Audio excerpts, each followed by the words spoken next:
सभ्यता ने पहिया बनाया, विज्ञान ने प्लेन बनाया, लेकिन अगर इंसान को इंसान बनाया तो वो सिर्फ शिक्षा ने। क्या आपको लगता है जो टीचर है वो एक पॉलिटिशियन से भी ज्यादा इंपॉर्टेंट रोल प्ले करता है? क्योंकि आजकल की सोसाइटी में लोग पॉलिटिक्स से ज्यादा इन्फ्लुएंस होते हैं।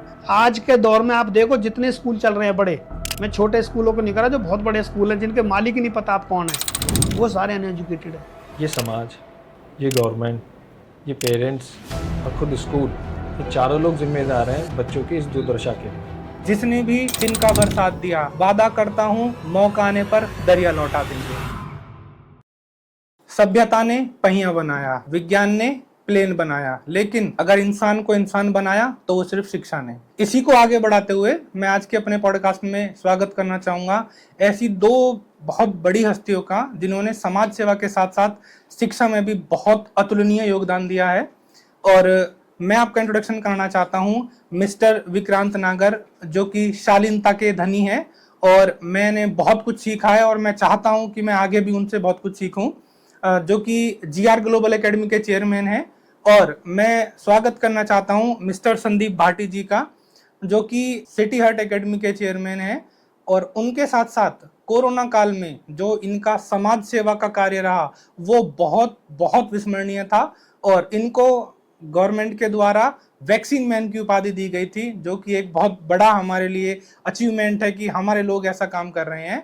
तो मैं सर का स्वागत करना चाहूँगा। और आज के पॉडकास्ट में हम कुछ अनफिल्टर्ड चीज़ें रखना चाहते हैं, ऐसे क्वेश्चंस जिनको पूछने से कतराते हैं। क्यों? क्योंकि आप प्राइवेट स्कूल ओनर्स को बुला रहे हो, तो क्या आप वो क्वेश्चन पूछ पाएंगे? हाँ, हम वो क्वेश्चन पूछ पाएंगे। और हम इसी कड़ी में स्टार्ट करते हैं आज का अपना पॉडकास्ट। तो मैं अपना पहला क्वेश्चन विक्रांत नागर जी से स्टार्ट करना चाहूँगा। सर, मेरा क्वेश्चन पहला आपसे ये है कि हमेशा एक लैंग्वेज बैरियर की बात होती है कि एजुकेशन है वो हिंदी में होनी चाहिए, इंग्लिश में होनी चाहिए। तो इस लैंग्वेज बैरियर को कैसे ख़त्म करें, या आप क्या मानते हैं कि लैंग्वेज दोनों जो एजुकेशन है वो दोनों लैंग्वेज में होनी चाहिए या फिर किसी एक लैंग्वेज में होनी चाहिए? इस लैंग्वेज बैरियर को आप कैसे देखते हैं? विकास जी, आपने बड़ा अच्छा क्वेश्चन रेज करा। समस्या ये है कि आपकी लोकेलिटी कहाँ पर है, आप कहाँ रह रहे हैं, आपका स्कूल कहाँ पर है, ये क्वेश्चन यहाँ से आता है।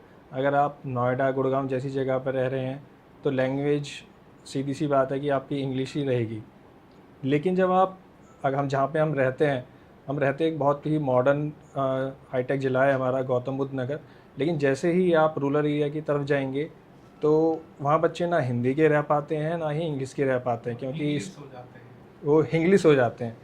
लेकिन फिर भी स्कूल कोशिश कर रहे हैं कि वो बच्चों को बेहतर एजुकेशन दे पाएँ। अगर वो teacher English to English lecture deliver करेगा तो बच्चों को समझ नहीं आएगा, और सिर्फ हिंदी में लेक्चर डिलीवर करेगा तो पेरेंट्स ऑब्जेक्शन करते हैं कि भाई ये किस बात का आपका इंग्लिश मीडियम स्कूल है। तो मेरा कहना ये है कि जैसे बच्चे को समझ में आए हमें उसको एजुकेशन देनी है, चाहे वो हिंदी में हो या इंग्लिश में हो। उसका मोटो कंप्लीट हो जाना चाहिए। वो मान लीजिए कल को किसी एग्जामिनेशन में जाए तो अपने कॉन्सेप्ट उसका क्लियर हो जाए, तो मुझे फ़र्क नहीं पड़ता कि फिर वो कौन सा उसका लैंग्वेज मोड हो, चाहे हिंदी हो या इंग्लिश हो, उसका कॉन्सेप्ट क्लियर होना चाहिए। तो मेरा दूसरा क्वेश्चन है संदीप सर से, जो कि बहुत इंपॉर्टेंट क्वेश्चन है मेरे लिए भी पर्सनली, और संदीप सर से वो क्वेश्चन इसीलिए है क्योंकि संदीप सर उस दोनों फील्ड में घुसे हुए हैं। तो संदीप जी, मेरा आपसे क्वेश्चन है, क्या आपको लगता है जो टीचर है वो एक पॉलिटिशियन से भी ज़्यादा इंपॉर्टेंट रोल प्ले करता है? क्योंकि आजकल की सोसाइटी में लोग पॉलिटिक्स से ज़्यादा इन्फ्लुएंस होते हैं। तो क्या टीचर पॉलिटिशियन से ज़्यादा इफेक्ट करता है एजुकेशन को भी और बच्चों को भी? सबसे पहले तो आपका धन्यवाद जेम्स एजुकेशन का कि उन्होंने आज हमें पॉडकास्ट में बुलवाया।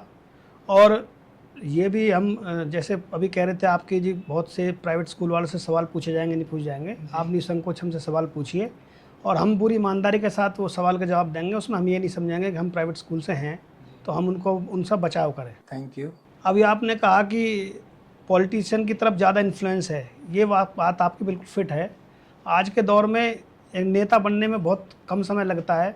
कुर्ता पजामा पहनिए, चश्मे लगाइए और तुरंत आप एक नेता तैयार।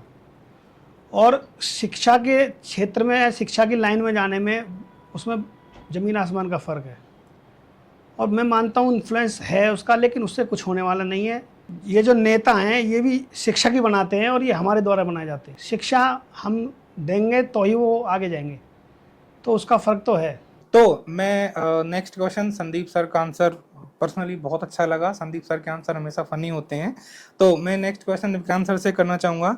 सर मेरा क्वेश्चन ये है कि हम अगर बच्चे को इक्वल अपॉर्चुनिटी देंगे, चाहे वो अर्बन एरिया का बच्चा है या रूरल एरिया का है, जिस दिन उनको इक्वल अपॉर्चुनिटी मिल गई एजुकेशन में, तो क्या लगता है आपको कि क्या इम्पैक्ट होगा? क्या एक हम बहुत बड़ा इम्पैक्ट क्रिएट कर पाएंगे समाज में, जो कि एक एजुकेशनल डिफरेंस है, क्या उसको फिल कर पाएंगे? और अगर वो फिल हुआ तो पर्सनली आप क्या सोचते हैं कि कौन बच्चा ज़्यादा बेटर करेगा और उस गैप को कैसे फिल करेगा? विकास जी, जहाँ तक इक्वल अपॉर्चुनिटी की बात है, तो मुझे वो अभी पर्सनली पॉसिबल होता हुआ नहीं दिख रहा है, क्योंकि जो गवर्नमेंट स्कूल है उनके पास इतने संसाधन नहीं है। बिल्कुल सर। और जो प्राइवेट स्कूल्स हैं उनमें भी दो कैटेगरीज हैं, कि एक आपके हाई फाई स्कूल हैं और एक ये जो ग्रामीण लोकल एरिया में प्राइवेट स्कूल चल रहे हैं। I agree. तो ये पॉसिबल तो है, लेकिन कब पॉसिबल होगा ये बताना बहुत मुश्किल है। लेकिन अगर ऐसा होता है, और ये एक अच्छी सोच भी है, एक अच्छा विचार भी है, कि अगर सभी बच्चों को इक्वल अपॉर्चुनिटी मिल जाए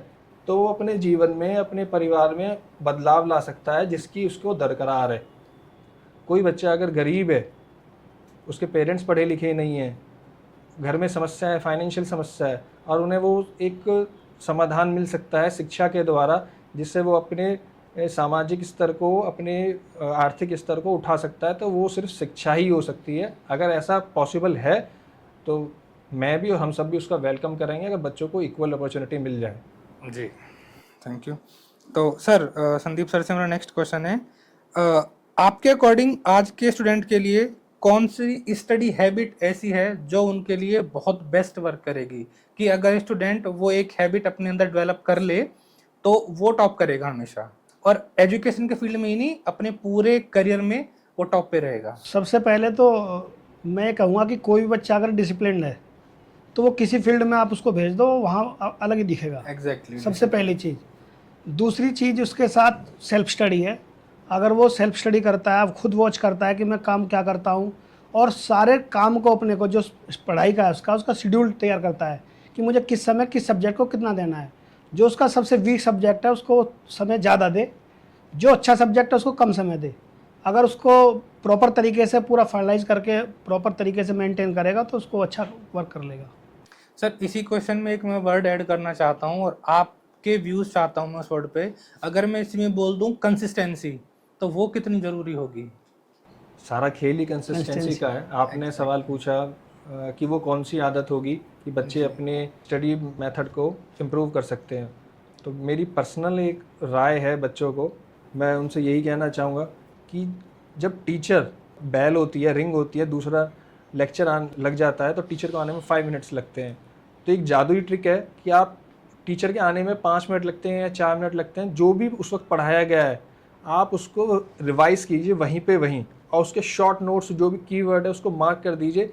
एक रूलर होता है कॉपी के ऊपर, वहाँ उसको लिख दीजिए, और उसके बाद देखिए कि जब आप घर जाके उसको रिपीट करेंगे तो आपको कम वक्त लगेगा, और इस तरीके से आप अपनी हैबिट को अच्छा कर पाएंगे। और आपकी कंसिस्टेंसी डेली इसको करते रहेंगे तो आपकी एजुकेशन अच्छी होगी, आपके मार्क्स अच्छे आएंगे और आप अच्छे स्कोर भी कर पाएंगे। ठीक है सर। संदीप सर, मेरा क्वेश्चन है, जहाँ पर हम बात करते हैं पर्सनलाइज लर्निंग की, आजकल ये वर्ड बड़ा हुआ है कि पर्सनलाइज लर्निंग चाहिए हमारे बच्चे को, तो क्या ये जो पर्सनलाइज लर्निंग है ये टर्म सही है, या फिर ये आजकल का जो बदलता एजुकेशन सिस्टम है उसमें ज़बरदस्ती घुसा दिया गया है? मेरा कहने का मतलब अगर मैं शॉर्ट में बोलूं तो ये है कि क्या क्लास में बैठ के बच्चा ज़्यादा अच्छे से पढ़ सकता है, या पर्सनलाइज लर्निंग ज़रूरी है? नहीं, इसका जो आप कह रहे हैं बात आप बिल्कुल ठीक कह रहे हैं। आज के दौर में मैं देख पा रहा हूँ कि ये बहुत ज़्यादा इम्पैक्ट में आ गई है जी, और हर आदमी इसी बात को कहता है जी, लेकिन अगर सब चीज़ घर पे बैठ के हो जाएगी तो फिर स्कूलों का क्या काम है? जी, स्कूल में जो टीचर्स हैं उनका क्या काम है? बिल्कुल। अगर सब चीज़ मैं खुद ही कर लूँगा तो फिर स्कूल क्यों जाऊँगा? जो टीचर वहाँ शिक्षा दे रहा है हमें, जो हमें पढ़ा रहा है, हमें हमारे लिए टाइम दे रहा है, जो हमारा शिक्षक स्कूल में पढ़ा रहा है, वो क्या ज़रूरत पड़ेगी फिर उसकी, अगर पर्सनलाइज सब कुछ है। दूसरा, हर किसी की अपनी क्षमता होती है, हर बच्चे की अपनी अलग क्षमता है। टीचर क्लास में पढ़ाता है, वो अपने हिसाब से पढ़ा रहा है, वो सबको एक समान पढ़ाता है। वहाँ पे बैठा हुआ बच्चा जो है वो कैप्चर कौन कितना कर रहा है वो देखने की चीज़ है। वही अगर वो उसको भी प्रॉपर कर ले तो जो बेस्ट बच्चा जो टीचर दे रहा है उसका बेस्ट उसमें से ले ले तो वो कम्पीट कर जाता है। जी जी। सर वो जैसे कहावत है ना कि जो शिक्षा है वो ऐसी मिट्टी है जो एक बीज को तैयार करती है जो कि समाज में हरियाली देने का काम करता है, और वो बीज कौन है? हमारे स्टूडेंट। लेकिन हमारे पास मिट्टी भी है, बीज भी है, लेकिन उस बीज को जो पेड़ बनाएगा वो कौन बनाएगा? शिक्षक बनाएगा। तो शिक्षक का रोल तो वो है जो समाज में हरियाली देने का काम करता है। तो पर्सनलाइज लर्निंग एक तरह से ऐसी हो जाती है कि बस ये हमारे एक स्पेसिफिक बच्चा है, इस पे पर्सनल ध्यान दो तो ये चलेगा।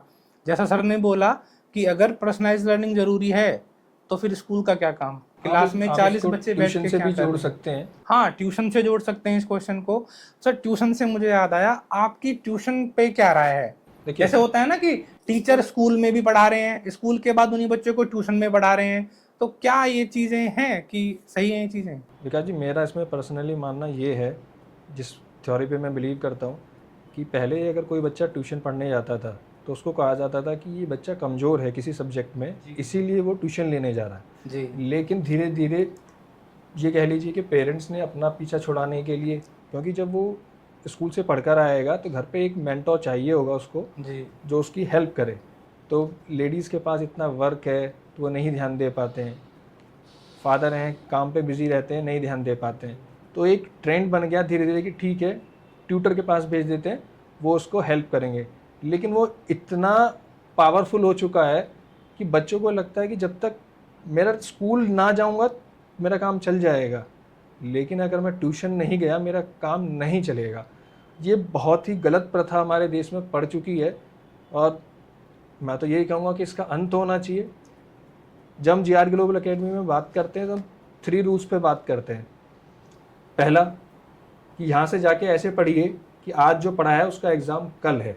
फर्स्ट रूल जो हम जी। अपने बच्चों को बोलते हैं। बहुत बहुत शानदार। दूसरा, आप ना फ़ोन लेंगे, और पेरेंट्स को बोलते हैं ना आप फ़ोन देंगे। आपने फ़ीस पे करी है स्कूल को, गूगल को पे नहीं करिए। आप आइए अगले दिन, जितना भी टफ क्वेश्चन है बाउंसर मारिए ना टीचर को फेंक कर, हाँ, टीचर हैं स्कूल में, वो टीचर आंसर बताएंगे करेगा। आपको। नहीं बताता आप कंप्लेन कीजिए। तीसरा, ट्यूशन मत लीजिए आप। ट्यूशन आपके पेरेंट्स के ऊपर एक आर्थिक बोझ भी है, और बच्चे और पेरेंट्स दोनों इसको समझ नहीं पाते हैं। ये ट्रेंड बना दिया है कि ये अगर ट्रेंड बच्चा बन गया ट्यूशन पढ़ रहा है तो ब्रिलियंट हो जाएगा। हाँ। और जो मल्टीनेशनल कंपनियां आ चुकी हैं, जैसे मैं नाम नहीं लूँगा कि नाम लेना सही नहीं है, कल को पता चला कि मुझ पे ही कोई डिफेमेशन का केस हो जाए, जी लेकिन अब वो ये कह रहे हैं कि हम 2nd क्लास के बच्चों को भी हम पढ़ाएंगे। आपने अपनी जर्नी कहाँ से स्टार्ट करी और कहाँ आप जाना चाहते हैं? हम 12th भी पढ़ाएंगे, हम 2nd क्लास को भी पढ़ाएंगे, बच्चों को भी आप ही पाल लीजिए। एग्जैक्टली अगर इतना कुछ कर रहे हो हाँ। तो पैम्परिंग कीजिए बच्चों को। वही चीज़ मैं कह रहा हूँ। एग्जैक्टली अपना जो आपका गोल है वो सिर्फ बच्चों को, आपसे बच्चे जो पढ़ के निकल रहे हैं, आप एक सर्वे, एक रिपोर्ट में पढ़ रहा था कि जितने भी बच्चे हमारे पढ़ के निकलते हैं वो मजदूर हैं IT सेक्टर में। वो मजदूर किसके हैं? वो अमेरिकन बड़ी बड़ी कंपनियों के मजदूर हैं। मजदूर हैं। वो हमारे बच्चे कितने इनोवेशन कर रहे हैं, कितने रिसर्च लैब इंडिया में है। यहाँ से जो बन के कुछ बन के निकल जाता है उसको गूगल बुलाता है, वो कभी इंडिया आता नहीं, सिटीजन छोड़ देते हैं। तो हम यहाँ से जो भी निकल रहे हैं ना IIT से, मैं माफ़ी चाहता हूँ कि एक हार्श वर्ड मैं यूज़ कर रहा हूँ, लेकिन आप सिर्फ एक ग्लोबल मजदूर के अलावा कुछ भी नहीं दे रहे हैं इस देश को। बिल्कुल सर, आपने बहुत एक वर्ड यूज़ किया था, ग्लोबल मजदूर। जी, ये रियलिटी है आज की इंडिया में। अगर हम इंडिया में बाकी एजुकेशन सिस्टम की बात करें तो उस लेवल का नहीं है। अच्छा सर, आप ट्यूशन पे क्या कहना चाहेंगे? ट्यूशन जो है एक तरह की बीमारी है, जी और इस बीमारी से आज के समय में हर कोई ग्रसित है। जी पेरेंट्स को लगता है अगर मेरे बच्चे ने ट्यूशन नहीं लिया तो कुछ नहीं है। जी जी लेकिन मैं कहता हूँ कि ट्यूशन तो लास्ट स्टेज मानो, जब मरीज कतई हॉस्पिटलाइज्ड हो गया और उसको ये कहते हो कि बीमार कतई खत्म होने जा रहा है, ICU ले जाओ, वो ICU का काम करता है ट्यूशन। जी जिसको बहुत नीड है कि बच्चा जो दे रहे हैं उसको शिक्षा दे रहे हैं स्कूल के अंदर, उसको नहीं कर पा रहा है तो उसे थोड़ा सा फोर्स कर दो। लेकिन अब ये एक तरह की बीमारी हो गई, हर किसी को चाहिए ट्यूशन, जिसको नीड नहीं है वो भी ट्यूशन ले रहा है, क्लासेस ले रहे हैं। तो ये बहुत बड़ी बीमारी है जो आने वाले समय में और घातक होती जा रही है। सर एक क्वेश्चन मेरा आपसे ये है, मैंने बहुत सारे पेरेंट्स को कहते हुए सुना है कि अरे पढ़ के क्या करेगा, वो लग जाएगी 10-20-50 हज़ार की जॉब, तो छोड़ दो, क्या करोगे, वैसे ही बतेरा कुछ है। ऐसा बोलते हैं पेरेंट्स। तो क्या आपको लगता है कि ये जो एजुकेशन है ये सिर्फ अर्निंग ऑफ मनी के हम व्यू से देखें या फिर कुछ और है, उससे बढ़कर है? देखो आप ऐसा इस पे है, अपने view मैं दीजिए। अपनी बात रखना चाहूँगा इस बात पे जो भी आपने कहा। ये पहली बात तो जो सोच इन लोगों की जिस तरह की सोच बता रहे हैं आप अर्निंग, ये बहुत गलत सोच है। जी बिना एजुकेशन को तो कुछ भी नहीं है। आप एजुकेटेड बंदे को चाहे सब्जेक्ट ठेली लगवा दो, वो अलग तरीके से भेगेगा उसको भी, क्योंकि वो एजुकेटेड है। एजुकेशन का मतलब सिर्फ यही नहीं कि किताब पढ़ ली और सिर्फ किताब पढ़ ली, रट ली, क्या क्वेश्चन आए उसमें उसका जवाब दे दिया, ये एजुकेशन नहीं है। एजुकेशन का मतलब है सीखना। शिक्षा वो किसी भी फील्ड में हो सकती है, वो कहीं से भी ले सकता है, वो कोई ज़रूरी नहीं है कि नहीं किताबों से मिले। और बिना एजुकेशन के तो मनुष्य पशु समान है, जी वो किसी काम का नहीं है, बेकार है। और ये बहुत ज़रूरी है। एक समय में आप अपने घर में कोई भी कमी कर लें, पेरेंट्स को मैं एडवाइस दूंगा कि कहूँगा, मेरी रिक्वेस्ट है उनसे कि आप घर में खाना खा कम कर लें, आप कोई अपने शौक मार लें, लेकिन अपने बच्चे को जरूर पढ़ाएं और अच्छे में पढ़ाएं, क्योंकि ये जीवन एक बार ही मिलेगा उसको पढ़ने के लिए, दोबारा उसको जीवन नहीं मिलेगा। जी हम नहीं कहते कि आप हमारे यहाँ पढ़ाओ, किसी और के यहाँ पढ़ाओ, जहाँ मन करे वहाँ पढ़ाओ, जितना आप अफोर्ड कर सकते हो उतना अच्छे फैसिलिटी उसको दो, लेकिन पढ़ाओ जरूर, क्योंकि बिना शिक्षा के कुछ नहीं है। जी शिक्षा की बात आई, सर ने बोला कि पेरेंट्स जो हैं वो अपने शौक कम कर लें लेकिन पढ़ाएं जरूर बच्चों को, और जहाँ शौक कम करने की बात आती है तो वहीं हैप्पीनेस गायब हो गई।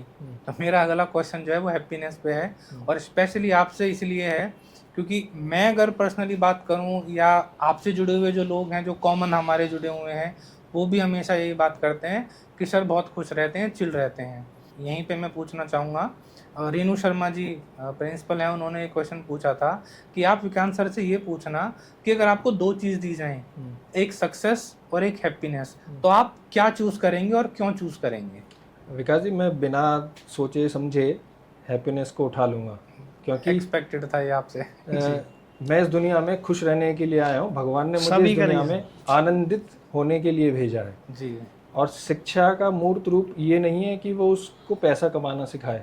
शिक्षा का मूर्त रूप है कि वो बच्चे को ये सिखाए कि वो अंदर से कौन है, किस लिए आया है, और अपने उस सफ़र पे चले, उसको ढूंढे जिसमें उसे खुशी मिलती हो। बस इतना ही कहना चाहूँगा। जी थैंक यू।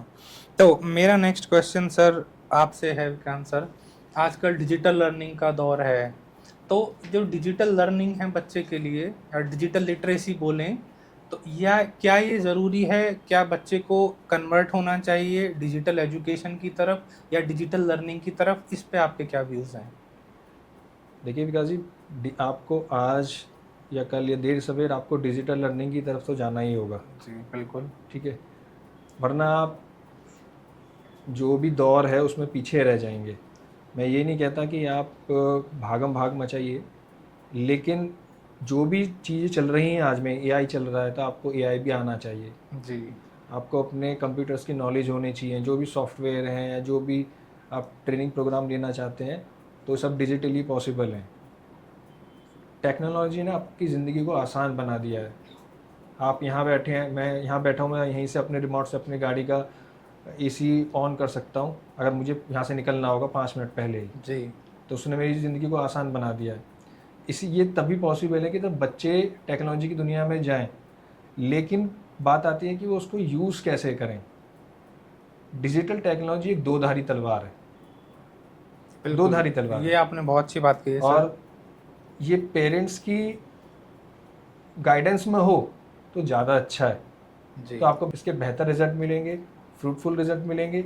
तो मेरा तो सभी पेरेंट्स से यही कहना है कि जब बच्चे आपके फ़ोन यूज़ कर रहे हों तो उनकी एक स्क्रीन टाइम लिमिट हो और वो आपकी गाइडेंस में ही यूज़ करें। सर मेरा क्वेश्चन संदीप सर आपसे ये है कि जो पहले हमारे एंशिएंट इंडिया में बहुत पहले जाएंगे तो एजुकेशन का बहुत बड़ा इम्पैक्ट था। अगर हम बहुत सारी कंट्रीज़ की बात करें जो आज टॉप पर हैं, वहाँ के स्टूडेंट हमारी नालंदा, तक्षशिला यूनिवर्सिटीज़ में आकर पढ़ते थे। वो सारी ख़त्म हुई हैं, अब मॉडर्न एजुकेशन का दौर है, ये जो इंग्लिश एजुकेशन आई है। तो मेरा क्वेश्चन आपसे ये है कि क्या किसी हमें एक पे फोकस करना चाहिए या इन दोनों का सामंजस्य ऐसा बिठाएं कि हम दोनों से अच्छी अच्छी चीज़ें उठा करके और एक बहुत अच्छा एजुकेशन सिस्टम बना लें? देखिए, हमारे यहाँ कुछ अच्छा था तभी तो लोग यहाँ आके पढ़ते थे, जी। ये तो आप मानते हैं। बिल्कुल सर। और अब आज के समय में जैसे मॉडर्न एजुकेशन आ गई है, बहुत तेज़ी से बढ़ रही है, तो हम इससे भी अछूते नहीं रह सकते। क्योंकि हमें ये भी चाहिए। लेकिन हम अगर उसको पीछे वाले को उसको छोड़ देते हैं, जो हमारी एजुकेशन पहले थी, जो हमारे संस्कार थे, हमें एजुकेशन के साथ साथ बहुत सारी चीज़ें सिखाई जाती थी। इनमें गुरुकुल में हम रहते थे, भेजा जाता था, सिर्फ इसीलिए भेजा जाता कि वहाँ जाके बच्चा वो सीखे, वहाँ रह के सीखे, माँ बाप से दूर रह के सीखे। तो उसका पहले बेनिफिट मिलता भी था। बिल्कुल बिल्कुल। हाँ, और तो उसी, लेकिन हमें आज के दौर को उसको उस दौर में जो अच्छी चीज़ें हैं, अपने संस्कार भी नहीं छोड़ने, और हमें आगे टेक्नोलॉजी भी अपनी यूज़ करनी है। जी जो मॉडर्न तरीके हैं उनको भी यूज़ करना है। कैसे हम एजुकेशन में और अच्छा इम्प्रूव कर सकते हैं, अपने यहाँ हम क्या क्या इम्प्लीमेंट कर सकते हैं स्कूल के अंदर, जो उन बच्चे उनसे कुछ शिक्षा लें। तो ये तो बात आप ठीक कह रहे हैं कि दोनों से हमें लेना पड़ेगा, हम नहीं छोड़ सकते। क्या आपको लगता है कि वो जो ट्रेडिशनल एजुकेशन थी और जो ये मॉडर्न एजुकेशन है, इन दोनों के अगर गैप को भरा जाए या दोनों के बीच एक ब्रिज बनाया जाए, तो वो ब्रिज बनाने का काम स्कूल सबसे ज़्यादा अच्छा कर सकते हैं? अगर मैं बात करूँ गवर्नमेंट की, तो गवर्नमेंट का तो एक काम है, गवर्नमेंट पॉलिसी बनाएगी तो चीज़ें होंगी। लेकिन अगर गवर्नमेंट पॉलिसी नहीं बना रही है, तो क्या स्कूल की रिस्पॉन्सिबिलिटी है कि अच्छी एजुकेशन स्टूडेंट तक कैसी पहुंचाई जाए, और स्कूल को इनके ऊपर कुछ काम करना चाहिए? विकास जी, परिवर्तन ही संसार का नियम है। जो था हमारे पास, आज हम उनके बारे में सिर्फ बात कर सकते हैं। जी ऐसी चीज़ें डेवलप करने की कोशिश कर सकते हैं। उस टाइम की बहुत सारी चीज़ें अच्छी थी, और कुछ चीज़ें वक्त के साथ बदल जाती हैं, उन्हें छोड़ना भी पड़ेगा। लेकिन जब बात आती है कि इनके बीच में एक फिलर या इनके बीच में एक ब्रिज को बनाने की, तो मैं ये कहना चाहूँगा, सबसे पहली जो रिस्पॉन्सिबिलिटी है वो गवर्नमेंट की है।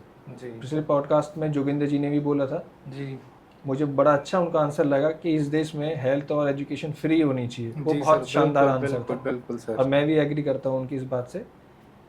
तो गवर्नमेंट ऐसा काम करे। लेकिन जहाँ तक गवर्नमेंट की बात आती है, एनसीईआरटी का जो सिलेबस है, मैं एक रिपोर्ट पढ़ रहा था, आज से काफ़ी टाइम पहले मैंने रिपोर्ट पढ़ी थी कि 2007 में अपडेट हो जाना चाहिए था, और आज हम 2025 में जी रहे हैं। वो माइन्यूट चेंजेस कर देते हैं, लेकिन उस सिस्टम को अपडेट नहीं कर रहे हैं। 18 साल बाद भी कुछ बड़ा चेंज नहीं 2007 में अपडेट हो जाना चाहिए था एनसीईआरटी का सिलेबस। जी जो एआई है, अब एआई के बजट के ऊपर बात करते हैं। जो अदर्स कंट्रीज़ हैं, उनका एआई का बजट बिलियंस डॉलर्स में है, और $1 बिलियन में लगभग 8,000 करोड़ रुपए होते हैं। जी और हमारी गवर्नमेंट का जो बजट है पूरी कंट्री के लिए, वो 500 करोड़ रुपए के आसपास है। तो 500 करोड़ रुपए में नंगा नहाएगा क्या, निचोड़ेगा क्या? तो गवर्नमेंट अपने एजुकेशन बजट को बढ़ाए, एक अच्छा सिलेबस जो मॉडर्न सिलेबस हो वो बच्चों को प्रोवाइड किया जाए, ताकि वो वर्ल्ड लेवल पर कम्पीट कर पाएँ। हमने गवर्नमेंट की बात की, पॉलिसीज़ की बात की, तो अगला क्वेश्चन इसी पे उठता है, क्या आपको लगता है कि जब गवर्नमेंट पॉलिसी बनाती है, तो जो गवर्नमेंट स्कूल की पॉलिसी होती हैं, सरकारी स्कूल्स के लिए अलग होती हैं, प्राइवेट स्कूल्स के लिए अलग होती हैं, तो ये जो डिफरेंस दिखता है गवर्नमेंट की पॉलिसीज़ में कि गवर्नमेंट के लिए अलग है और प्राइवेट के लिए अलग है, किस तरह से देखते हैं आप इसको, कि गवर्नमेंट को क्या करना चाहिए कि अगर पॉलिसी बना रही है तो दोनों स्कूल्स के लिए बनाए? गवर्नमेंट इक्वलिटी की बात करती है, या लोग इक्वलिटी की बात करते हैं, लेकिन जहाँ पर आती है पॉलिसी बनाने की, प्राइवेट स्कूल के लिए अलग पॉलिसी बना दो, गवर्नमेंट स्कूल के लिए अलग बना दो, तो इस पे आपके क्या विचार हैं? आप बिल्कुल ठीक कह रहे हैं कि गवर्नमेंट जो है दोनों को अलग अलग रूप में देखती है। प्राइवेट सेक्टर को अलग देखती है और गवर्नमेंट को अलग देखती है। उसका रीज़न भी है कि वो उनके दिमाग में ये रहता है कि जो प्राइवेट सेक्टर में स्कूल्स हैं वो अफोर्डेबल है और वो बहुत सारी चीज़ें अपने आप कर सकते हैं। और गवर्नमेंट स्कूल में पहली बात तो बच्चे इंटरेस्टेड ही नहीं हैं, वहाँ जाना ही पसंद नहीं करते। क्योंकि वहाँ पर व्यवस्थाएं उस तरह की नहीं हैं। तो उसकी तरफ गवर्नमेंट का रुझान ज़्यादा होता है कि वहाँ वो चीज़ें दी जाएं। अब आप देख रहे हैं कि आज के डेट में गौतम बुद्ध नगर में बहुत सारी चीज़ें चेंज की गई हैं। जी ये लैब की तैयारी चल रही है गवर्नमेंट स्कूलों में, और ये टैब दे दिए गए हैं, बच्चों को डिजिटल कर दिया गया है। वो सिर्फ इसीलिए कि बच्चों का रुझान बढ़े। ये सब चीज़ें प्राइवेट स्कूल में बहुत पहले से हो चुकी हैं। जी और प्राइवेट स्कूल भी बहुत पहले से आगे हैं इन चीज़ों में, सजग भी है। इसीलिए गवर्नमेंट दोनों जगह डिफरेंस रखती है। Sir, same question goes to you, यही क्वेश्चन मैं आपसे पूछना चाहता हूँ, आप किस तरह से देखते हैं इसके? आप देखिए, एक्सप्लेन करें। दोनों एक सेपरेट आइडेंटिटी हैं। गवर्नमेंट अपने लेवल पे स्कूल खड़े करती है जी, और उसमें व्यवस्थाएं करती हैं, और उसके हिसाब से पॉलिसीज़ बनाती हैं। एडटेक का मैं आपको दोनों व्यूज़ दूंगा कि इसका पॉजिटिव भी बहुत अच्छा है और नेगेटिव भी। जी जी जी सबसे पहले पॉजिटिव तरफ चलते हैं कि आज का जो ट्रेंड चल रहा है, जो आज का दौर चल रहा है, इसमें इसकी बहुत ज़्यादा ज़रूरत है। और बहुत सारे प्लेटफॉर्म ऐसे हैं जहाँ पर बच्चे फ्री माइंड से चीज़ें ले सकते हैं जी। जो उनके काम की चीज़ है। क्योंकि कई बार बच्चा स्कूल में बच्चों का जैसे किसी क्लास में ज़्यादा बच्चे हैं वहाँ वो टाइम नहीं मिल पाता उसको, और लेकिन उसके दिमाग में कोई सवाल है, हालांकि पूछना स्कूल में ही चाहिए, लेकिन बहुत सारी चीज़ें होती है वो नहीं कर पाते उस समय, तो वो आप इस प्लेटफॉर्म का बेनिफिट ले सकते हैं। अब आते हैं इसके नुकसान की बात। नुकसान सबसे बड़ा इसका ये है कि इसकी बच्चों को आदत सी हो गई है जी और यहाँ से इन प्लेटफॉर्म से वो क्वेश्चन पुटअप करते हैं, क्वेश्चन लेते हैं और क्लास में जाके वो अपने आप को एडवांस दिखाते हैं। जी टीचर के सामने दिखाते हैं कि हम बहुत एडवांस हैं, हमें बहुत ज़्यादा पता है। टीचर कुछ पढ़ाता है वो कहते नहीं आप गलत पढ़ा रहे हैं, बहुत सारी चीज़ें आती हैं, तो इसका नुकसान भी है। इसको अगर ज़रूरत के हिसाब से यूज करें, मेडिसिन के रूप में यूज करें तो अच्छी चीज़ है, बाकी तो ठीक है। सर आपका एडटेक के बारे में क्या विचार है? विकास जी, जहाँ तक एडटेक कंपनियां हैं और आपका GME है, जी ये एक बहुत बेहतरीन प्लेटफॉर्म प्रोवाइड करा रहा है बच्चों को। उसके लिए मैं आपको धन्यवाद देता हूँ, आपकी टीम को धन्यवाद देता हूँ। Thank you sir, thank you. और सबसे बड़ी खास बात जो इस प्लेटफॉर्म की है या इस तरह के प्लेटफॉर्म की होती है, इसमें आप एक स्कूल में एक लिमिट है शिक्षा देने की, वो 800 बच्चों को पढ़ा सकता है, 600 बच्चों को पढ़ा सकता है, लेकिन आपके पास अपॉर्चुनिटी है कि आप एक ही प्लेटफॉर्म से हज़ारों, लाखों, करोड़ों बच्चों तक अपनी रीच ले जा सकते हैं और उनको शिक्षित कर सकते हैं। जी और एक ऐसा शिक्षक जो करोड़ों बच्चों तक को पढ़ा रहा हो, इससे बड़ी बात क्या है। बिल्कुल तो सर। मेरा तो बहुत बहुत धन्यवाद कि आपने प्लेटफॉर्म स्टार्ट करा। थैंक यू और सर, थैंक ऐसे ही अपने काम में लगे रहिए, बच्चों को एजुकेट करते रहिए। मैं कुछ वीडियोस देख रहा था आपकी, आप ना सिर्फ एडटेक बच्चों की एजुकेशन के ऊपर काम कर रहे हैं, कोई बच्चा है अगर वो हायर एजुकेशन लेना चाहता है आउट ऑफ कंट्री, जी, तो आपने जी। एक छोटे से रील्स बना के डाली थी, या जी जी जी थैंक यू। आपके टीचर उनको हेल्प कर रहे हैं जी। कि कैसे आप फॉरेन जा सकते हैं, वीज़ा प्रोसेस कैसे होंगे आपके, कहाँ से आपको सारी चीज़ें वन टिकट विंडो होगी ताकि आपको सारी हेल्प मिल सके। तो बहुत अच्छा काम कर रहे हैं, इसको करते रहिए, बच्चों को एजुकेट करते रहिए, उनकी हेल्प करते रहिए। Thank you sir, thank you, thank you. Sir हमारा एक ऑडियंस क्वेश्चंस का होता है कि हमारे जो ऑडियंस है वो क्वेश्चंस पूछते हैं, वो फिर हमें आपसे पूछने होते हैं। बहुत अब अच्छा। जैसा कि हमने शुरू में ही बताया कि अनफिल्टर्ड है, तो जो उन्होंने पूछे हैं वही हमसे पूछेंगे, हम ऐसा कुछ नहीं, हम नहीं निसंकोच करेंगे। का जवाब देंगे, आप ठीक टेंशन है। ना लें। सर पहला क्वेश्चन है, और वो मुझे लगता है इंडिया के हर एक पेरेंट या हर एक कुछ इंसान का है जो एजुकेशन और बच्चे दोनों के बीच में एक बहुत हेल्दी रिलेशन चाहता है। क्वेश्चन है सर कि आजकल प्राइवेट स्कूल्स में देखा गया है जो बहुत छोटे छोटे बच्चे होते हैं, LKG UKG वाले, उनके बैग में इतनी सारी बुक्स होती हैं कि इतना ही वेट बुक्स का और बैग का हो गया, इतना ही हो गया बच्चों का, ठीक है। और ऐसी व्यवस्था बनाई हुई है प्राइवेट स्कूल्स ने कि जो बुक्स होंगी वो या तो स्कूल में मिलेंगी या फिर कोई एक पर्सनल शॉप होगी वहाँ पे मिलेंगी, या फिर जो रजिस्टर होते हैं लिखने के लिए वो स्कूल के लोगों से होने चाहिए और वो स्कूल में मिलेंगे। इसको आप किस तरह से देखते हैं कि क्या ये सही है, और अगर सही है तो आप उसके पीछे कोई एक लॉजिक, और गलत है तो फिर ये क्यों चलाया हुआ है स्कूल्स ने?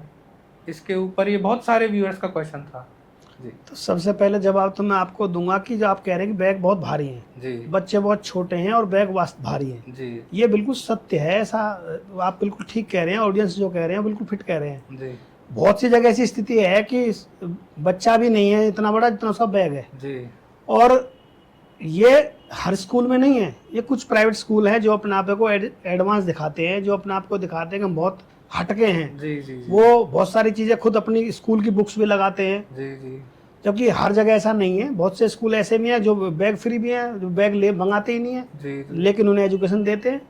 तो ऐसा नहीं है कि सभी उस कैटेगरी में हैं, लेकिन हाँ मोस्टली स्कूल ऐसे कैटेगरी में है कि बोझ जो है वो काफ़ी हैवी है। जी दूसरा पॉइंट, आपने भी कहा कि रजिस्टर और वो जो होते हैं वो मोनोग्राम वाले होते हैं या प्रिंटेड होते हैं। इसका मैं बिल्कुल खुले दिल से कह रहा हूँ, ऐसा नहीं है कोई मेरा वो है, उसका कहीं ऐसा वो नहीं होता कि इससे कोई बहुत तगड़ी कमाई हो रही है।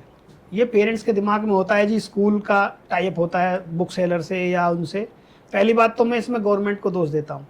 गवर्नमेंट को कोई ऐसी पॉलिसी लानी चाहिए कि सभी की बुक सेम हो जाए, बिल्कुल तो ये नौबती ना आए बिल्कुल कि आप सही। पर्टिकुलर एक जगह से लें, जी और वो कोई ना कोई ऐसी पॉलिसी और बनाए कि जिससे आप बुक्स भी ना बदलें। जी हर साल बुक्स बदलती है, ऐसा नहीं कि हम भी पेरेंट्स हैं, हमें भी लोड पड़ता है, हमें भी महसूस होती है चीज़ें, जी। 4 बात समाज में हमें सुनने को मिलती हैं लेकिन उसमें हर कोई दोषी नहीं है। मैं सबसे बड़ा दोष तो गवर्नमेंट का देता हूँ। वो कोई पॉलिसी ले आए, क्यों लें आप, क्यों एक जगह से बुक ली जाएंगी। रजिस्टर पे सिर्फ मोनोग्राम डालने का या एड्रेस डालने का मोटो ये होता है कि उसका प्रचार प्रसार हो स्कूल का। बहुत से स्कूल बैग भी देते हैं जिससे भाई वो अब यूज करे, मार्केट में जाए तो उसका प्रचार प्रसार हो, और उसका कोई लॉजिक नहीं है। जिन स्कूलों की बात आप कर रहे हैं कि जो पर्टिकुलर एक ही जगह से लेते हैं, या वो बहुत हाई स्कूल है। आप जो मिडिल स्कूल है उनकी बात कर रहे हैं, वहाँ उनमें कैटेगरी नहीं है जी। हायर में तो आप वहाँ सवाल ही नहीं कर सकते। आप उन लोगों से सवाल जवाब ही नहीं कर सकते। आप बुक क्या वो छोड़ो, वहाँ तो पेंट शर्ट सब चीज़ वही देंगे जी। वहाँ पेरेंट्स कहेगा भी नहीं कुछ। पेरेंट्स उंगली उठाता है मिडिल स्कूल वालों पे, जहाँ पेरेंट्स की रीच बहुत ईजिली है। पेरेंट्स अपनी बात रख सकता है, डायरेक्टर से लगड़ सकता है सब। क्यों? उसका हमसे लगाव है। हम ये नहीं कह रहे कि लड़ते झगड़ते तो हमारे उनसे कोई दुश्मनाई है, नहीं, उनका प्रेम है हमारे प्रति, इसलिए अपनी बात रखते हैं। लेकिन उसमें हमारे लिए या मिडिल स्कूल के लिए इसलिए ज़्यादा लगता है क्योंकि हमारे पास पेरेंट्स भी इसी तरह के होते हैं। हमारे पास पेरेंट्स बहुत हाई सोसाइटी का नहीं है, हाई पेयर नहीं है। बहुत से स्कूलों में देखो आप मियाँ बीवी दोनों कमाते हैं और उनकी इतनी वो आती है सैलरी, उन्हें पता ही नहीं आप कितना ही पे कर लो। लेकिन हमें तो सब तरह के बच्चे देखने हैं। हमारे पास बहुत गरीब से गरीब बच्चा भी आता है, हमारे पास ऐसा भी आता है कि बच्चा पढ़ने में कमजोर है और फीस भी पे नहीं कर पाया था। लेकिन हम तो ये कहते हैं कि हमने तो अपने स्कूल में भी, मैं अपनी पॉलिसी बताऊं, मैंने कर रखी है कि जो बच्चे एजुकेशन में अच्छे हैं या खेल में बहुत अच्छे हैं, मेरा एक टैगलाइन भी है कि गोल्ड मेडल लाओ, फ्री शिक्षा पाओ। मैंने अपने बच्चों को कर भी रखा है कि भाई आप किसी फील्ड में चले जाओ, गोल्ड मेडल ले आइए, एजुकेशन फ्री मिलेगी। आप कम से कम आगे तो आए, उससे क्या है बच्चों में भाव बढ़ता है, अच्छा करने की चाहत बढ़ती है। तो हम बहुत सारी नई नई चीज भी लेके आते हैं, तो ये पॉजिटिव पॉइंट भी होते हैं हमारे, इन्हें कोई इंडिकेट नहीं करता। नेगेटिव चीज बहुत जल्दी पकड़ी जाती है कि जी बुक से एक जगह से क्यों ली जाती है। हम तो नहीं कह रहे बुक आप एक जगह से लीजिए, आप पब्लिशर लिखवा के ले लीजिए, कहीं से ले लीजिए। सर ये क्वेश्चन सहारनपुर से मनीष जी ने पूछा था, और मैं इसी क्वेश्चन में कुछ चीज़ ऐड करके मैं आपसे पूछना चाहूँगा। इस क्वेश्चन का आंसर तो आपको करना ही है, लेकिन जैसे सर ने बोला कि गवर्नमेंट की मिस्टेक्स हैं, तो मैंने ये चीज़ नोटिस की है कि गवर्नमेंट, अगर मैं यूपी की बात करता हूँ तो इंग्लिश मीडियम गवर्नमेंट स्कूल्स बहुत कम होते हैं, सारे स्कूल्स हिंदी मीडियम हैं। अब वो जो एक कंपटीशन का दौर है आज की डेट में, सीबीएसई बोर्ड के जो स्कूल्स हैं उनके बच्चे अब इंग्लिश में पढ़ते हैं, और आगे के 12th के बाद सारी चीज़ें इंग्लिश में हो गई हैं। और वहीं पे अगर हम देखें जो हिंदी मीडियम से बच्चे पढ़ के आ रहे हैं गवर्नमेंट स्कूल से, तो वो कम्पीट नहीं कर पाते हैं। तो क्या गवर्नमेंट को कुछ ऐसा भी करना चाहिए कि जितने भी सरकारी स्कूल्स हैं या तो उनको इंग्लिश मीडियम में कन्वर्ट करे, या फिर कुछ ऐसी व्यवस्था बनाए कि जो हिंदी मीडियम से पढ़ रहा है उसके लिए हिंदी मीडियम, और जो इंग्लिश मीडियम से पढ़ रहा है उसके लिए इंग्लिश मीडियम की व्यवस्था की जाए। या जो चाहता है कि मैं इंग्लिश मीडियम में पढ़ूँ और प्राइवेट स्कूल में देने के लिए बहुत मोटी फीस नहीं है, तो गवर्नमेंट कुछ ऐसी व्यवस्था करे कि सरकारी स्कूल खोले सीबीएसई मीडियम के या इंग्लिश मीडियम के। विकास जी, आपने एक बहुत मुश्किल सवाल पूछा है। मैं अपनी तरफ से कोशिश करूंगा कि उसका आंसर दे पाऊँ। ये समाज, ये गवर्नमेंट, ये पेरेंट्स और ख़ुद स्कूल, ये चारों लोग जिम्मेदार हैं बच्चों की इस दुर्दशा के लिए। गवर्नमेंट छोटी क्लासों के लिए एक फिक्स सिलेबस हो उनका। आप इस बात से अंदाज़ा लगा लीजिए कि अभी तक की ये स्थिति थी कि अगर किसी का 2 साल का बच्चा है तो पेरेंट्स स्कूल जाते थे और वहाँ पे उनका नाम लिखा दिया कि ये कल से स्कूल आएगा। कोई भी क्वेश्चन पूछने वाला नहीं है कि वो बच्चा 2 साल का है, उसके ऊपर क्या बीत रही होगी। सिर्फ आपने अपना पीछा छुड़ाने के लिए उसका एडमिशन स्कूल में करा दिया। वो पूरे दिन रो रहा है बैठ के, अपनी मदर को याद कर रहा है, उसका मन नहीं लग रहा क्योंकि वो अभी मेंटली प्रिपेयर नहीं है उस चीज़ के लिए, क्योंकि 2 साल का है, वो फिजिकली भी वीक है, इमोशनली भी वीक है। लेकिन गए, एडमिशन कराया। रीज़न क्या था कि जी ये फ़ोन चला लेता है, इसलिए हमने इसका एडमिशन करा दिया। 2 साल का बच्चा फ़ोन चला ले रहा है, इसलिए तो इसका हमने एडमिशन करा दिया। तो लेकिन मैं यहाँ पे गवर्नमेंट को धन्यवाद देना चाहूँगा। वो पिछले साल अपनी पॉलिसी में चेंज लेकर आए। इस साल उन्होंने बड़ा स्ट्रिक्ट इसको लागू कर दिया कि अगर कोई भी बच्चा 1 अप्रैल 2024 या 25 कोई भी डेट हो, 1 अप्रैल को अगर वो 3 साल का नहीं है तो कोई भी स्कूल उसको एडमिशन नहीं देगा। स्कूल में एडमिशन लेने की मिनिमम एज 3 साल है, 3 साल करती है। और मैं इस चीज़ के लिए इंडियन गवर्नमेंट को धन्यवाद देता हूँ। ठीक है, अब बात आती है पेरेंट्स की। पेरेंट्स क्या करते हैं, मेरा बच्चा इंग्लिश भी जानता हो, हिंदी भी जानता हो, मैथ्स भी जानता हो, रशिया भी जानता हो, चाइनीज़ भी जानता हो, फुटबॉलर भी बन जाए और विराट कोहली भी बन जाए, मल्टी टैलेंटेड बच्चा सब बन जाए, 5-6 साल की उम्र में। जी। ऐसा पॉसिबल नहीं होता। आपको हार्ड वर्क करना पड़ेगा, जी। आपको आइडेंटिफाई करना पड़ेगा स्कूलों को भी और पेरेंट्स को भी कि बच्चे का मेन कोर क्या है, उसे क्या चीज़ पसंद है। हो सकता है कि आपका बेटा पोइट्री लिखना अच्छा जानता हो, जी बिल्कुल। उसको पोइट्री करनी है। हो सकता है कि आपका बच्चा क्रिकेटर बनना चाहता है, हो सकता है कि आपका बच्चा एक मैकेनिक बनना चाहता है, उसे समझ में आती है मशीन्स। लेकिन सबको दो ही चीज़ पता है इंडिया में, डॉक्टर और इंजीनियर। उसके बाद इंडियन पेरेंट्स की मेंटलिटी ख़त्म हो जाती है। सर मेरा यहाँ पे एक क्वेश्चन है, वो मेरी पर्सनल ऑब्जर्वेशन है। मैं ये क्वेश्चन, हो सकता है क्वेश्चन अच्छा भी ना लगे या अजीब सा लगे, लेकिन मेरी जो ऑब्जर्वेशन है वो ये होती है कि जैसे हम बोलते हैं कि पेरेंट्स को बच्चे के ऊपर छोड़ देना चाहिए, वो क्या करना चाहता है। तो सर यहाँ पे मेरा क्वेश्चन है कि क्या वो 10-12 साल की एज का बच्चा इतना मैच्योर है कि उसको ये पता है कि मैं ये बनना चाहता हूँ, या उसके पास वो करियर की गाइडेंस है। वो तो 2-3 चीज़ जानता है जो वो सुनता आया है। तो कैसे हम इस चीज़ को टैकल करें कि या तो बच्चे के ऊपर छोड़ दें। अब बच्चे को तो पता नहीं है, बच्चा तो ये चाहेगा ना कि मैं तब 12th करूं और घर बैठ जाऊं, और पेरेंट्स को ये लगता है कि मैं इंजीनियर ही बना दूं। तो इन दोनों के बीच का कोई एक रास्ता। देखिए, बच्चा तो हमेशा डिपेंडेंट पेरेंट्स पे ही रहेगा। जी जी जी बिल्कुल। ये पेरेंट्स की और सबसे ज़्यादा ड्यूटी है एक टीचर की, वो उसके इंटरनल टैलेंट को पहचान करता रहे और उसके बाद उनके पेरेंट्स को बताए कि इस बच्चे को ये करना ज़्यादा अच्छा लगता है, जी जी इस बच्चे को ये ज़्यादा पसंद है।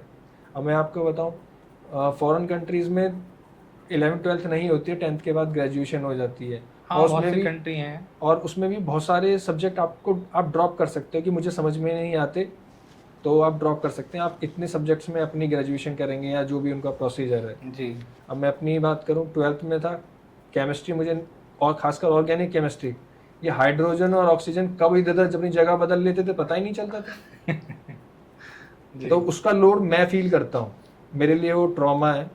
बात एजुकेशन की हो रही है, लेकिन एजुकेशन कब ट्रॉमा में बदल जाए जी वो स्टूडेंट जानता है। वो जी। अपनी मनोदशा अपने टीचर से भी नहीं कह पाता, क्योंकि उसका पास होना जरूरी है, क्योंकि गवर्नमेंट ने ऐसा रूल बनाया है। रूल बना है।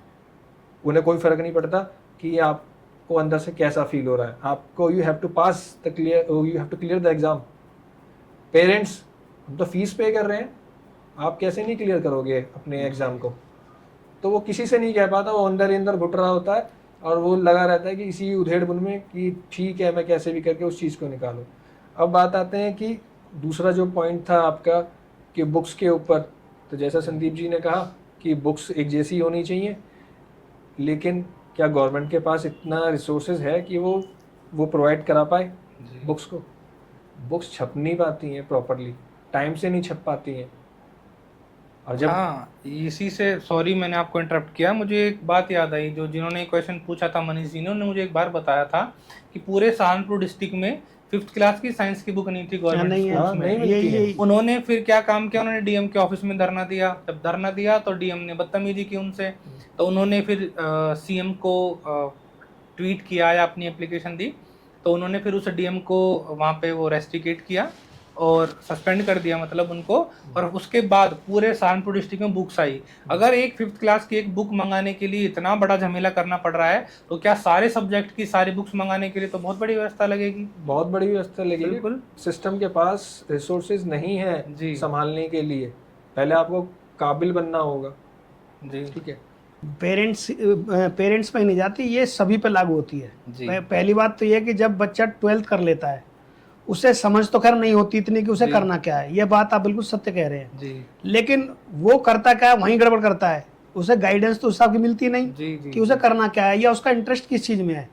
कुछ अगर वो बच्चा इंडिकेट कर दे पहले कि मुझे मेरा इंटरेस्ट इस चीज़ में है, और उसे कोई अच्छा गाइडेंस मिल जाए, जी तो रास्ता सही चुन लेता है। जैसे बिल्कुल। पॉजिटिव वो तार होते हैं ना, तार सही जी, जी, लगा जी। दो तो बल्ब जल जाता है, और तार अगर गलत लग गया तो भड़ाम बोल जाएगा। जी तो सेम सिचुएशन बच्चे की होती है। अगर वो दिक्कत यहीं करता है, वो क्या देखता है, उसके सहपाठी किस सब्जेक्ट में जा रहे हैं, किस स्ट्रीम में जा रहे हैं, बिल्कुल, वो उधर बिल्कुल। दौड़ता है। किस कॉलेज में जा रहे हैं, आप देखो मोस्टली बच्चे एक ही कॉलेज में मिलेंगे आपको, जी, एक जी। साथ एक जैसी मेंटलिटी के। जी जी उन्हें पता कुछ नहीं होता क्या करना है, लेकिन क्या नहीं, मेरे दोस्त ने ले लिया दोस्त तो ने मैं भी ले लिया। लूंगा, वो सबका वही होता है।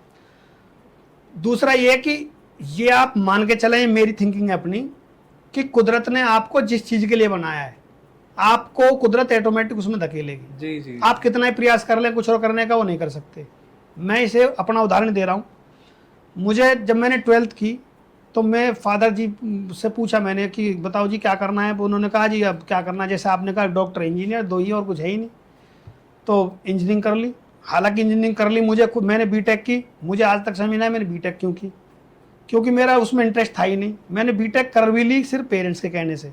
अब स्कूलिंग लाइन में कैसे आया कि बीटेक कर ली लेकिन मन है नहीं, वहाँ जॉब भी लग गई लेकिन एक दिन भी ड्यूटी भी नहीं गया, क्यों, वहाँ इंटरेस्ट है ही नहीं तो जाए कहाँ से। जी। तो फादर का ये भी था कि कि कुछ ऐसा हो जो समाज सेवा भी हो जाए और एक काम भी हो जाए। हमारा नेक्स्ट क्वेश्चन यही था ऑडियंस पोल में कि आप स्कूलिंग फील्ड में कैसे आए, स्कूल कैसे ओपन किया आपने। इसकी एक बहुत अच्छी सी स्टोरी है, शायद जी, थोड़ी जी। थोड़ी तो मुझे पता है, लेकिन मैं चाहता हूँ आप हमारे व्यूअर्स को बताएं विकास ताकि भाई, वो भी मोटिवेट हो। बात आपकी बिल्कुल फिट है, मैं वो नहीं लाना चाह रहा था बात, लेकिन आपने वो क्रोध दी तो मुझे वो तो बतानी क्वेश्चन था पड़ेगी। हमारा जी। इसके पीछे भी एक लॉजिक है। जब मैं अपनी 12th करके आया, मैं इंजीनियरिंग में मैंने एडमिशन भी ले लिया, जी। तो हमारे परिवार के लोग हैं वहाँ पे स्कूल चलाते हैं वो, जी। मैं नाम तो नहीं लूँगा क्योंकि हमसे बड़े हैं तो सम्मान जी, हम जी, करते हैं। तो मैं उनसे ऐसे ही कह रहा था एक दिन कि भाई आप स्कूल चलाते हैं तो आप थोड़ा इस पर फोकस कीजिए, क्योंकि स्कूल ये को मजाक तो है नहीं जी, भाई। जी। आपको स्कूल के अंदर पेरेंट्स अपना बच्चा सौंप रहा है, जी। और आपका बच्चा सौंपने का मतलब है उसने आपका सब कुछ सौंप दिया। भविष्य अब आपके हाथ में क्या करना है क्या नहीं। आप 1 मिनट में चौपट कर दो, नहीं जी। पढ़ा रहे तो चौपट हो जाएगा, अच्छी चीज़ देंगे तो बढ़िया हो जाएगा। तो मैं ऐसे ही कह बैठा उनसे कि भाई आप इस पर थोड़ा फोकस करें, स्कूलिंग में अच्छा नहीं चल रहा आपका, और हमें अच्छा नहीं लगता कोई स्कूल की बुराई करे। तो उन्होंने उस समय तो कुछ नहीं कहा, लेकिन मैं जैसे वहाँ से मैंने टर्न किया तो बाद में बात कर रहे थे, डिस्कस कर रहे थे वो कि बताओ ये कल परसों के लड़के भी हमें सिखाएंगे कि स्कूलिंग कैसे करी जाती है। तो वो बात मेरे कान तक आ गई, तो मुझे वो बात बड़ी चुभी। मैंने कहा काम तो करना ही है कोई ना कोई, मेरा इंटरेस्ट भी है कि समाज का काम करूँ कोई ऐसा। जी। तो मैंने कहा चलो अब हम स्कूल खोल के दिखाते हैं और स्कूल चला के दिखाएंगे। जी। तो तब मैंने मेहनत की और मैं स्कूलिंग में आया। मैं बहुत जड़ से चला हूँ, ऐसा नहीं कि स्कूल मैंने आज सीबीएसई का 10+2 ऐसे ही हो गया मजाक में। बहुत छोटे से मैंने लेवल से चालू किया, 100 गज 200 गज 300 गज, फिर बढ़ते बढ़ते बढ़ते आज आपके पास पूरा एम्पोरियम जी, जी, है और सारी बिल्कुल। व्यवस्थाएं हैं, जी। वो सब कुदरत कराती है। और मैंने अभी इसी बात इसीलिए कहा कि कुदरत ऑटोमेटिक आपको कोई ना कोई रास्ता ऐसा दे देती है कि आपको वहाँ धकेल ही देगी, आपको जाना ही पड़ेगा। तो इस वजह से मैं स्कूलिंग में आया। जी। और कुछ लोग कहते भी हैं जी आपने बीटेक कर रखी है तो फिर बीटेक क्यों करी आपने, तो मैं उन्हें यही कहता हूँ कि बीटेक इस लाइन में पढ़े लिखों की ज़्यादा ज़रूरत है। आज के दौर में आप देखो जितने स्कूल चल रहे हैं बड़े, मैं छोटे स्कूलों को नहीं कर रहा, जो बहुत बड़े स्कूल हैं जिनके मालिक ही नहीं पता आप कौन है, जी। वो सारे अनएजुकेटेड है। उन्होंने क्या पैसा लगा दिया, बिल्डिंग खड़ी कर दी बहुत अच्छी, अच्छा एक प्रिंसिपल अडॉप्ट कर दिया, उसे 1 लाख 1.5 लाख रुपए दे दिए, वो अपने चला रहा है, उन्हें कोई मतलब नहीं। लेकिन स्कूल चलाने के लिए भी बहुत कुछ चाहिए, बहुत कुछ। और एजुकेशन आपके पास है तो सारा हथियार आपके पास है। अगर खुद आप एजुकेटेड है, आप किसी क्लास में जाके चेक कर सकते हैं क्या चल रहा है, किसी बच्चे का आप कुछ चेक कर सकते हैं, किसी पेरेंट्स से बात कर सकते हैं। पेरेंट्स आपको कुछ भी ऐसे नहीं बहका सकता, या टीचर आपको नहीं बहका सकता, क्योंकि आपको सब चीज़ पता है। अब आप हमें कह दो किसी क्लास में भेज दो, पढ़ा देंगे, हमें कोई एतराज़ नहीं। और मैंने बहुत निचले लेवल से काम किया है, मुझ पे आज भी कुछ भी करवा लो। मैं अभी आप जैसे मेरा आपने इंट्रो दिया कि आप ये स्कूल के आज चेयरमैन हैं, तो मैं आपको वो बात बताऊं कि मैं चेयरमैन कभी आपको मानता ही नहीं अपने आप को।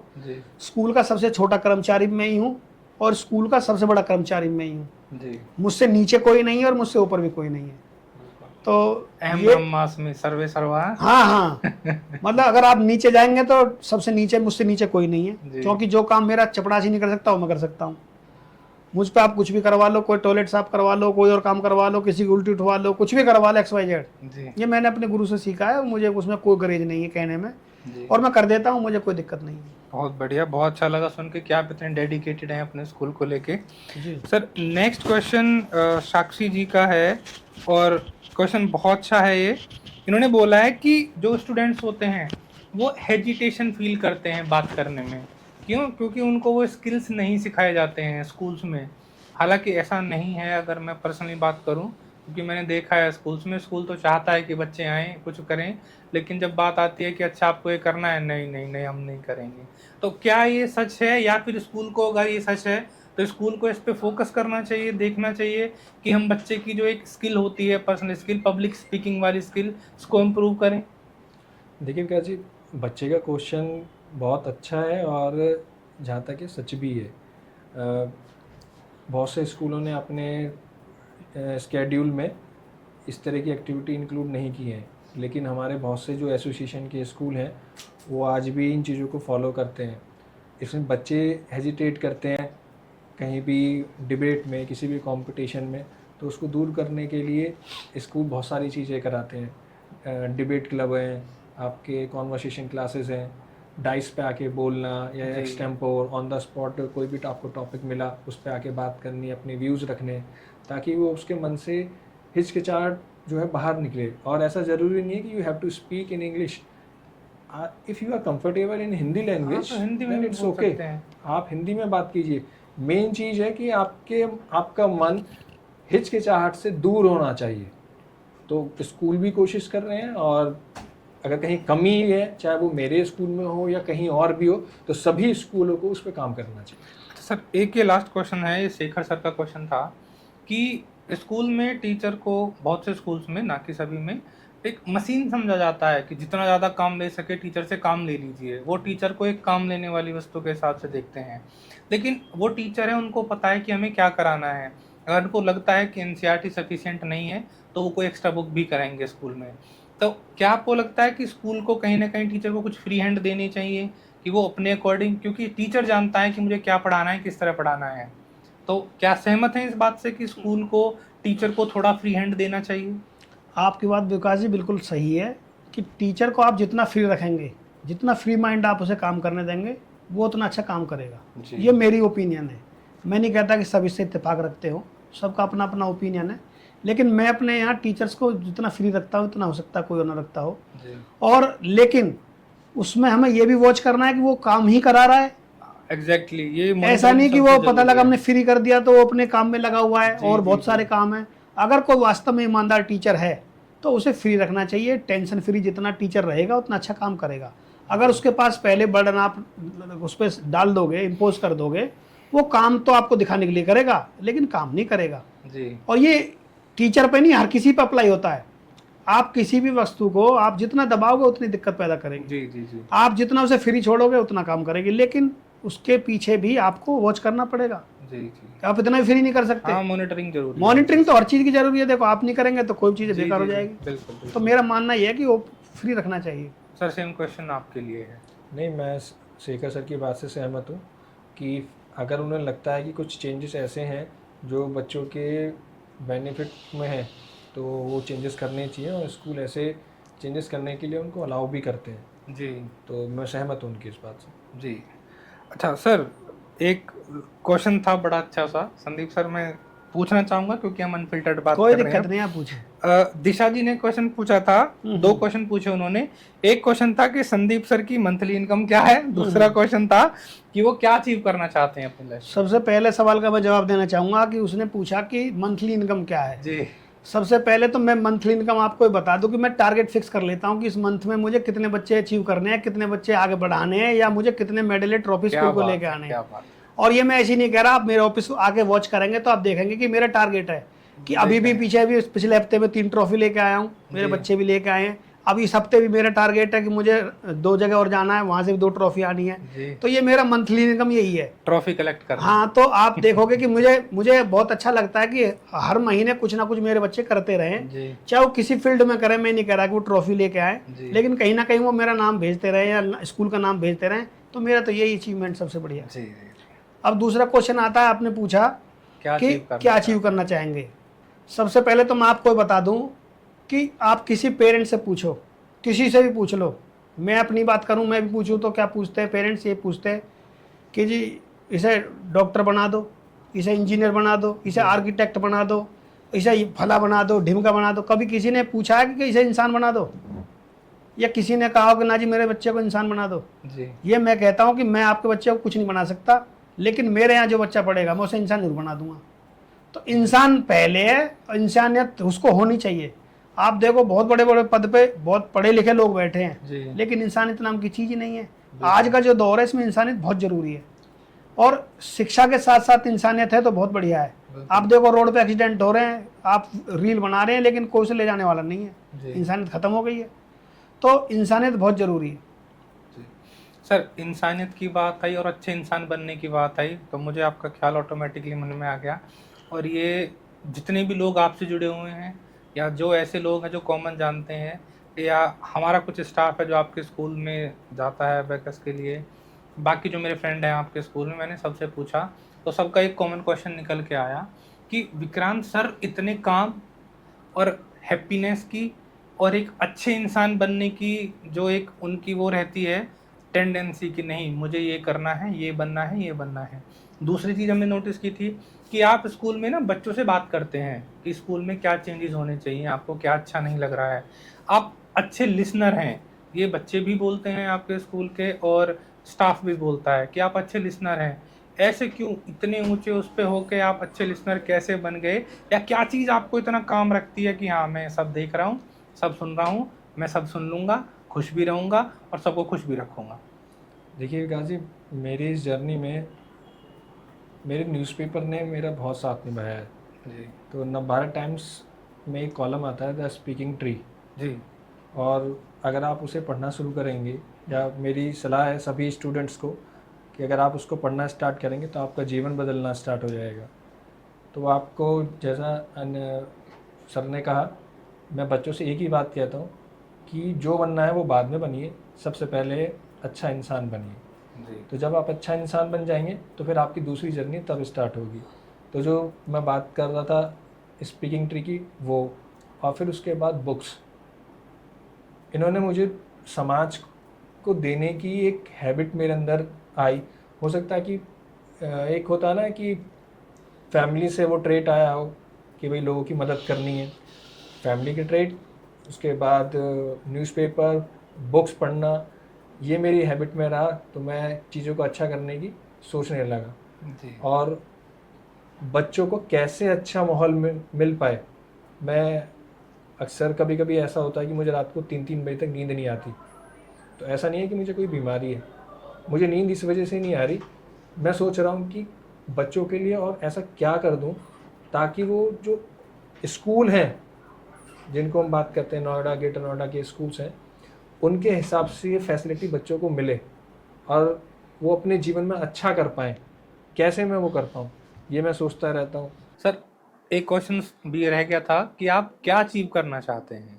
आपने ड्रीम पूछा था, मेरा ड्रीम क्या है। जी मेरा ड्रीम ये है कि मेरे पढ़ा है वो बच्चा, जो मेरे यहाँ पढ़ा हो या मेरे द्वारा पढ़ा हो, वो कोई बड़ा अधिकारी बने और वो किसी प्रोग्राम फंक्शन में आया हो एज ए चीफ गेस्ट, जी और मैं वहाँ मौजूद हूँ, और वो मुझे वहाँ से गाइड करे, मुझे बताए वहाँ से कि मेरे सर बैठे हैं और नीचे ये मैं इनका पढ़ा है वहाँ, जी तो उस दिन मैं अपने आप को सक्सेस मानूंगा। ओके, मतलब आप चाहते हैं कि आपके पढ़ाए हुए स्टूडेंट्स आईएएस बने, आईपीएस बने। कोई भी, मैं ये नहीं कह रहा कि ना आईसी बने, कोई भी अधिकारी जी, उस लेवल का अधिकारी हो, एटलीस्ट गजेटेड ऑफिसर जी हो। जी का। ठीक है, चलिए सर, अब हमारा एक रैपिड फायर क्वेश्चन राउंड होता है, वो स्टार्ट करते हैं। आपको क्विक आंसर देने हैं, जी, तो मैं कहाँ से शुरू करूँ आप बताइए। कहीं से कर दो। मैं संदीप आपसे जी एक बड़े start- हैं, संदीप जी से। ठीक है कोई संदीप बात सर, ना, मैं कहीं से कर आपसे दो। मैं आपसे स्टार्ट करता हूँ। एक हॉबी जो हर एक स्टूडेंट को बना लेनी चाहिए। पढ़ने की। ओके। एक ऐसी चीज जिसका स्टूडेंट्स को सबसे ज्यादा फियर होता है। स्पीकिंग का। एक टीचर की ऐसी क्वालिटी जो एआई कभी रिप्लेस नहीं कर सकती। सामने खड़े होकर पढ़ाने की। ओके। क्या मार्क्स को ग्रेड्स और स्किल से रिप्लेस कर देना चाहिए? नहीं। ओके। हमारे जीएमई के बारे में एक वर्ड में हमारे जीएमई को डिस्क्राइब करो। बेस्ट इंस्टीट्यूट कह सकते हैं। ओके, शानदार, थैंक यू। मज़ेदार। सर, अब मैं आपसे स्टार्ट करता हूँ। सबसे अंडररेटेड सब्जेक्ट जो स्कूल में सबसे अंडररेटेड हो। Skill development. Okay. Education today versus education 20 years back. Today. Okay. Memorising और understanding, which is real learning? Understanding obviously. Okay. Is curiosity more important than intelligence? Intelligence ज़्यादा ज़रूरी है, curiosity? Curiosity. Okay. One word about our GME. Super. Thank you sir. Sir, आप अपनी side से हमारे viewers को, जो कि पेरेंट्स भी हैं और स्टूडेंट्स भी हैं, क्या एक एडवाइस देना चाहते हैं एजुकेशन से रिलेटेड? मैं पेरेंट्स को यही एडवाइस देना चाहूँगा कि आप जो भी जीएमई की प्लेटफॉर्म पे अच्छे एजुकेशनल मटेरियल हैं, आप अपने बच्चों के साथ शेयर कीजिए ताकि उनकी लर्निंग अच्छी हो, उन्हें सीखने के लिए मिले। और जैसा मैंने पहले ही बताया था कि इसमें फ़ॉरेन के लिए भी गाइड किया जाता है, तो काफ़ी अच्छी हेल्प होगी बच्चे की भी, ताकि वो भविष्य में अच्छा कर सके। सर आपकी एक एडवाइस पेरेंट्स या स्टूडेंट्स के लिए कुछ भी? मैं पेरेंट्स को एक यही एडवाइस देना चाहूँगा कि आप अपने बच्चे को समय दें। सबसे ज़्यादा आज के समय में जो ज़रूरत है वो बच्चों को पेरेंट्स की है। बच्चों के लिए पेरेंट्स पे समय नहीं है, और आप उनके पास बैठें, उनकी मन की बात सुनें, उनको समझें वो क्या चाहते हैं, क्या वो बनना चाहते हैं, क्या करना चाहते हैं, और उन्हें पढ़ाई में भी योगदान दें। ठीक है। तो सर एक जीएमई स्पेशल क्वेश्चन होता है, वो हम हर पॉडकास्ट में हर गेस्ट से पूछते हैं, और वो क्वेश्चन है कि अगर आपको एक दिन के लिए एजुकेशन मिनिस्टर बनाया जाए या आपसे बोला जाए कि आप जो चाहें वो रिफॉर्म कर सकते हैं एजुकेशन में, तो आप क्या रिफॉर्म करना चाहेंगे? देखिए, मैं जोगिंदर जी ने जब ये आंसर करा था तो मैंने उसी रात उनको ये मैसेज किया कि सुबह आपका आंसर बहुत अच्छा था जी। और मैं उनकी बात से इत्तेफाक रखता हूँ, और मेरा आंसर सेम रहेगा कि इस देश में एजुकेशन और हेल्थ फ्री होनी चाहिए। जी सर, अगर आपको मौका मिले एक दिन का एजुकेशन मिनिस्टर बनने का, तो आप क्या करना चाहेंगे, क्या चेंजेस करना चाहेंगे? एजुकेशन में जो ज़रूरी बदलाव है वो मैं करना चाहूँगा। जो आज के दौर में, आज के समय को देखते हुए जो दूरियां बनी हुई हैं वो गैप कम करना चाहूँगा। और नई दूरियां किसके बीच में बनी हुई हैं? जो आप गवर्नमेंट स्कूल और प्राइवेट स्कूल की बात कर रहे थे, जी, जी। सबको एक समान एजुकेशन हो, इक्वल एजुकेशन सबको मिले, चाहे वो गरीब हो चाहे रईस हो, कोई भी हो। और एक ऐसी पॉलिसी भी लाना चाहूँगा कि मैं जो देखता हूँ कि हमारे यहाँ के मुकाबले में विदेश में एजुकेशन जो है वो सस्ती है, इसलिए लोग वहाँ दौड़ते हैं और वहाँ से एजुकेशन लेके आते हैं। हमारे यहाँ बहुत कॉस्टली है, उस कॉस्ट को भी कम करना चाहूँगा। जी। तो आज आप रूबरू हुए मिस्टर विक्रांत नागर, चेयरमैन जीआर ग्लोबल एकेडमी, और मिस्टर संदीप भाटी जी, चेयरमैन सिटी हार्ट एकेडमी। तो आज जो हमने चीज़ें की, जो आज हमने बात की, आई होप कि वो पेरेंट्स के लिए भी और स्टूडेंट्स के लिए भी बहुत ज़्यादा लर्नेबल होंगी, या बहुत ज़्यादा आपको उनसे कुछ सीखने को मिला होगा, या नए आइडियाज़ मिले होंगे। हम अपनी इसी कड़ी को आगे बढ़ाते रहेंगे, और आपके जो क्वेश्चंस होते हैं वो हार्श क्वेश्चंस पूछते रहेंगे। नेक्स्ट एपिसोड में हम कुछ और गेस्ट के साथ आपके सामने अवेलेबल होंगे। आप कमेंट करके बताइए हमें कि नेक्स्ट पॉडकास्ट में आप किस स्कूल ओनर को या प्रिंसिपल को हमारे पॉडकास्ट में देखना चाहते हैं, और क्या ऐसी चीज़ें हैं जो आप चाहते हैं कि उन पे चर्चा होनी चाहिए, शायद हमसे छूट गई हैं, हम नहीं पूछ पाए। वो सारी चीज़ें जो आप चाहते हैं आप कमेंट कीजिए।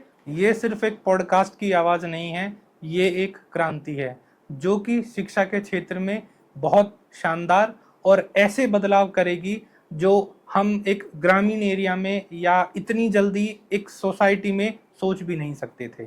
और मैं सभी से रिक्वेस्ट करूँगा, प्लीज़ सपोर्ट अस, हमको सब्सक्राइब करें यूट्यूब पे और इंस्टाग्राम पे फॉलो करें। जिसने भी तिनका भर साथ दिया, वादा करता हूँ मौका आने पर दरिया लौटा देंगे। Thank you. From local roots to global heights, together we rise.